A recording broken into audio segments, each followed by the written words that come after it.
नमस्कार दोस्तों, welcome to Saurabh classes.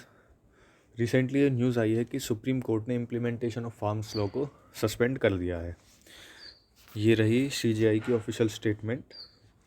We are going to suspend the implementation of the 3 farm laws until further orders and we will also constitute a committee. मतलब उन्होंने कहा है कि जब तक आगे पूरा मैटर सॉल्व नहीं हो जाता तब तक हम इन फार्म्स लॉ के इम्प्लीमेंटेशन को रद्द कर रहे हैं और एक कमेटी बैठा रहे हैं।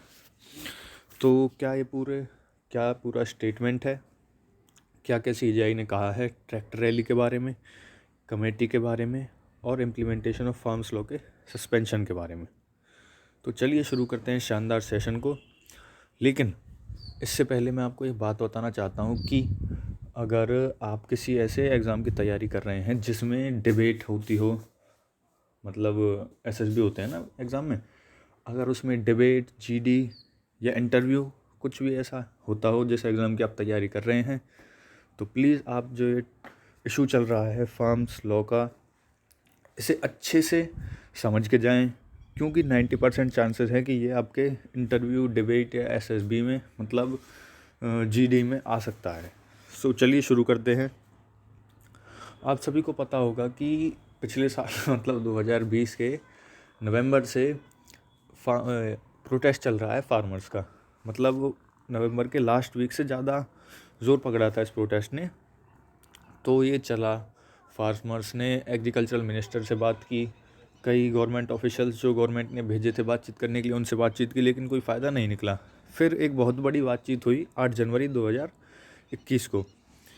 ये देखिए इंडिया टुडे का article, centre farmer talks fail again.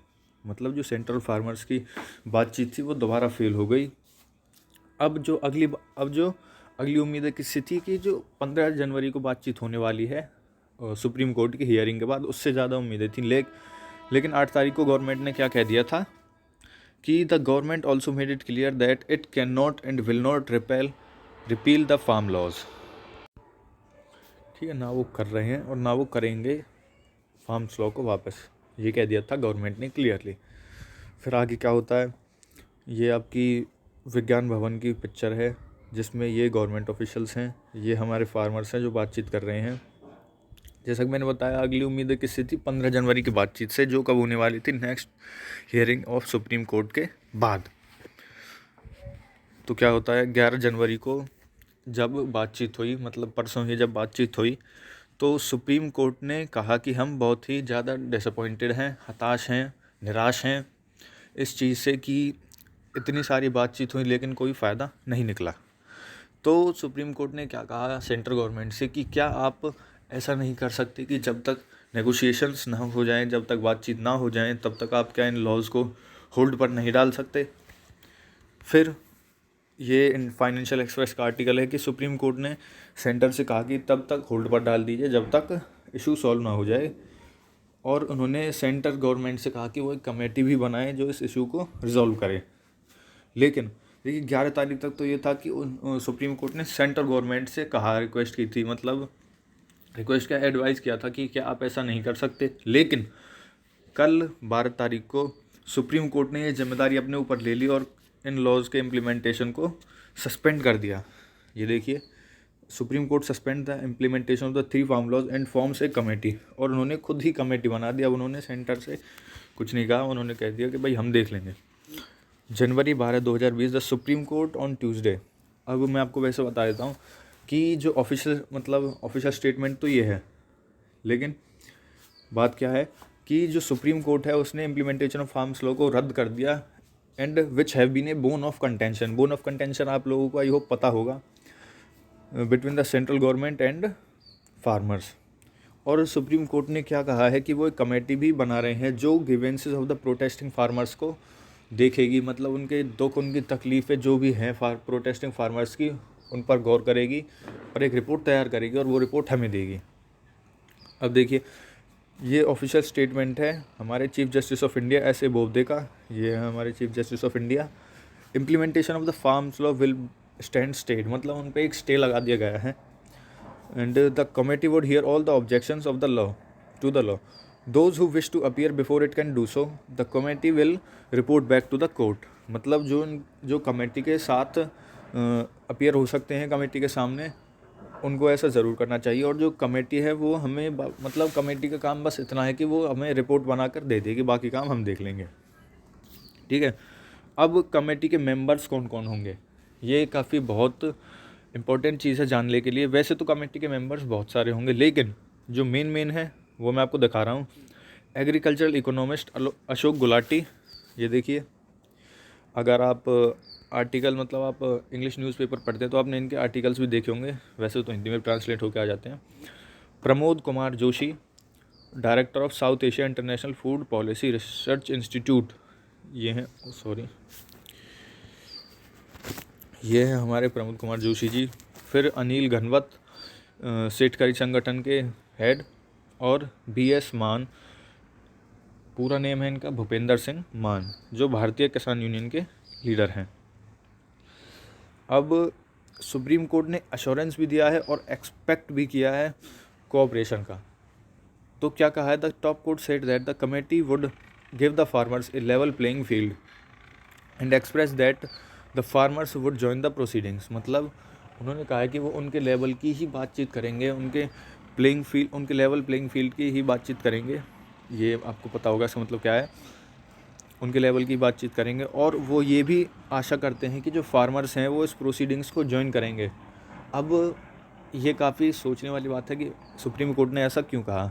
देखिए, ऐसा सुप्रीम कोर्ट ने इसलिए कहा क्योंकि फार्मर्स ने कुछ टाइम पहले ही ये कहा था कि अब हमें किसी ऑफिशियल से बात नहीं करनी, हम सीधे प्राइम मिनिस्टर से बात करेंगे। इसलिए वो ये कह रहे हैं कि आपको प्रोसीडिंग्स को ज्वाइन करना चाहिए। If you can appear before the government, you can appear before a court appointed committee. ये अगर आप सरकार के सामने आ सकते हैं तो आप एक कोर्ट के द्वारा अपॉइंट की गई कमेटी के सामने भी आ सकते हैं, ऐसा चीफ जस्टिस ऑफ इंडिया ने कहा फार्मिंग ऑर्गेनाइजेशन से, जो प्रेजेंट में उस टाइम कोर्ट मतलब प्रेजेंट थी कोर्ट में।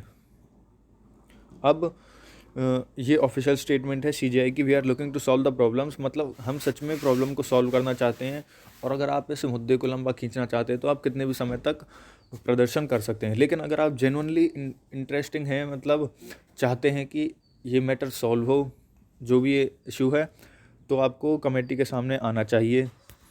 कमेटी आपको पनिश नहीं कर सकती, ना ही इंडिविजुअल कोई लॉ एंड ऑर्डर पास कर सकती है।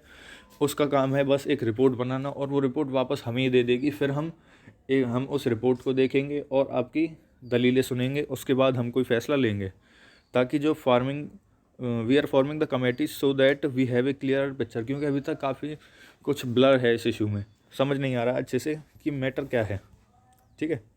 अब जैसा कि मैंने बताया था, चीफ जस्टिस ऑफ इंडिया ने ये भी कहा है, जो फार्मर्स की डिमांड थी कि अब हमें सीधा प्राइम मिनिस्टर से बात करनी है, हमें और किसी से बात नहीं करनी, तो चीफ जस्टिस ऑफ इंडिया ने कहा है, we can not ask the prime minister to go, he is not a party here. कि हम प्राइम मिनिस्टर से नहीं कह सकते कि वो आपसे बातचीत करे। हालांकि जो एग्रीकल्चर मिनिस्टर हैं वो भी कोई पार्टी नहीं है, लेकिन उन्होंने भी बातचीत कर ली, बट फिर भी हम प्राइम मिनिस्टर से ये चीज़ नहीं कह सकते, ठीक है। चीफ जस्टिस ऑफ इंडिया ने ऐसा कह दिया। अब दूसरा मुद्दा मैंने बताया था ट्रैक्टर रैली का। Thousands hold tractor rally, call it rehearsal ahead of 26 जनवरी। दोस्तों, मैं आपको बता दूं कि फार्मर्स ने डिसाइड किया था कुछ दिनों पहले ही कि वो वो ट्रैक्टर रैली करेंगे दिल्ली में 26 जनवरी को। 26 जनवरी का दिन इसलिए चुना क्योंकि उस दिन रिपब्लिक डे की परेड होती है, ठीक है। अब क्या है, ये है रिहर्सल की फ़ोटो। ये हरियाणा के ज़िले भिवानी की फ़ोटो है। इसी तरह काफ़ी सारे फार्मर्स ट्रैक्टर रैली की तैयारी कर रहे हैं कई डिस्ट्रिक्टों में। अब क्या है कि सुप्रीम कोर्ट ने कहा है कि ये बहुत ही शर्मनाक चीज़ होगी हमारे नेशन के लिए कि अगर सेंटर में ट्रैक्टर रैली प्लान हो, या मतलब फार्मर्स अगर सेंटर में परेड के टाइम ट्रैक्टर्स को लेकर आए, तो ये बहुत ही शर्मनाक बात होगी हमारे लिए, ऐसा कहा है। The CGI left law and order issues arising from the farmers propose. मतलब जो चीफ जस्टिस ऑफ इंडिया है, उन्होंने कहा है कि ये लॉ एंड ऑर्डर का जो मुद्दा है ये हम पुलिस पर ही छोड़ रहे हैं। मतलब ये चीज़ हमने पुलिस पर ही छोड़ दी कि वो इस मैटर के साथ कैसे डील करें। और उन्होंने ये भी कहा कि why can't police limit their numbers and ensure that they are allowed unarmed, मतलब कि CGI ने कहा है कि ये चीज़ हम पुलिस पर ही छोड़ रहे हैं। और उन्होंने एडवाइस भी किया है कि क्या पुलिस ऐसा नहीं कर सकती कि उनके नंबर्स को लिमिट करे, मतलब उनकी संख्या को सीमित करे और उन्हें बिना हथियारों के अलाउ करे। ऐसा उसने कहा अटॉर्नी जनरल और सॉलिसिटर जनरल से। So thanks for watching. I hope आप सभी को ये लेक्चर अच्छा लगा होगा। ये काफ़ी ज़रूरी था लेक्चर, क्योंकि कभी भी जो डिबेट्स होती हैं उनमें ऐसे ही पॉइंट काम आते हैं, कभी भी ऐसे पॉइंट नहीं आते कि ऐसा ऐसा लॉ था, ऐसा ऐसा, मतलब ये चीज़ तो सबको पता होती है। हमेशा आपका पॉइंट, आप भले आप GD में हो, डिबेट में हो, या किसी भी पर्टिकुलर इंटरव्यू या किसी ऐसी चीज़ हो, तो आपसे ऐसे क्वेश्चंस पूछे जाएंगे, आपके सामने ऐसे सिचुएशंस आएंगे जहाँ पर आपको ऐसा कोई पॉइंट देना हो जो सामने वाले के पास ना हो और जिसका जवाब सामने वाले के पास ना हो। ठीक है, तो इन शॉर्ट ये काफ़ी इम्पोर्टेंट था। बस थैंक्स फॉर वॉचिंग। अगर आपको ये लेक्चर अच्छा लगा हो तो आप इसे लाइक कीजिए, शेयर कीजिए और चैनल को सब्सक्राइब कर दीजिए अगर आप यहाँ पर नए हैं तो। ठीक है, थैंक यू वेरी मच।